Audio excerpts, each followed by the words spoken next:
In the dim haze of a roadside bar, the music thumped like a heartbeat on edge. The air smelled of stale beer and sweat. She had come for quiet, a drink, a moment to breathe. But quiet was a luxury not granted to women like her. When the tattooed man slammed his glass down and stalked toward her, eyes gleaming with menace, the room seemed to hold its breath. His voice was a growl. "Let's see who can save you now." Then, with a cruel grin, he reached out and ripped her shirt.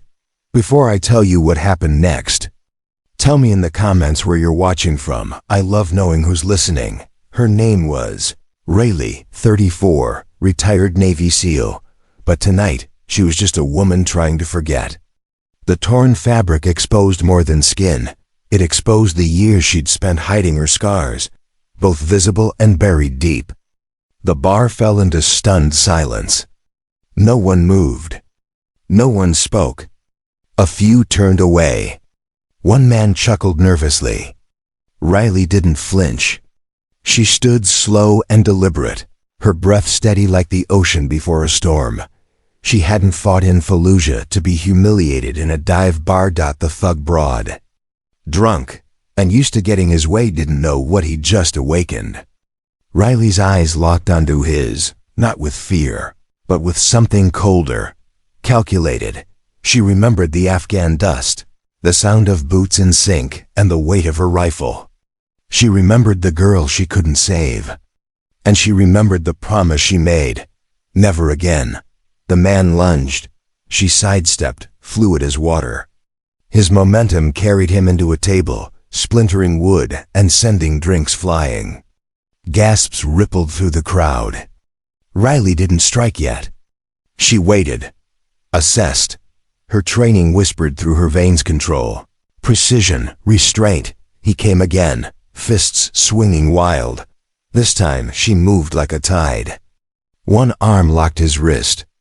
The other swept his legs. He hit the floor hard.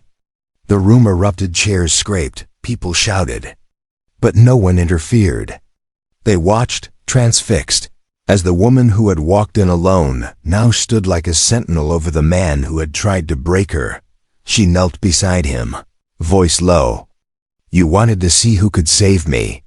I didn't need saving. But maybe you do." He blinked, dazed. Something in her tone, not anger, but sorrow, pierced deeper than any blow. A bartender stepped forward, trembling. "Ma'am, should we call the cops?" Riley looked around. The crowd was still. Some ashamed. Some inspired. One young woman clutched her own torn sleeve. Riley nodded. "Yes, but make sure he gets help, not just punishment." And that was the moment. The moral tension. Because vengeance would have been easy. But Riley chose something harder, justice with compassion. As the police arrived, the thug was silent. Not defiant. Not apologetic. Just quiet.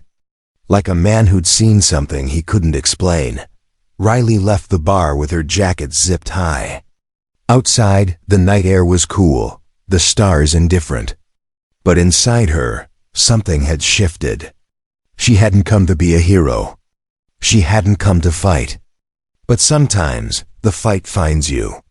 And when it does, you stand. Because kindness doesn't vanish, it waits. And it finds its way back, and sometimes it wears combat boots and walks out of a bar without looking back. If this story moved you, subscribe for more powerful moments like this.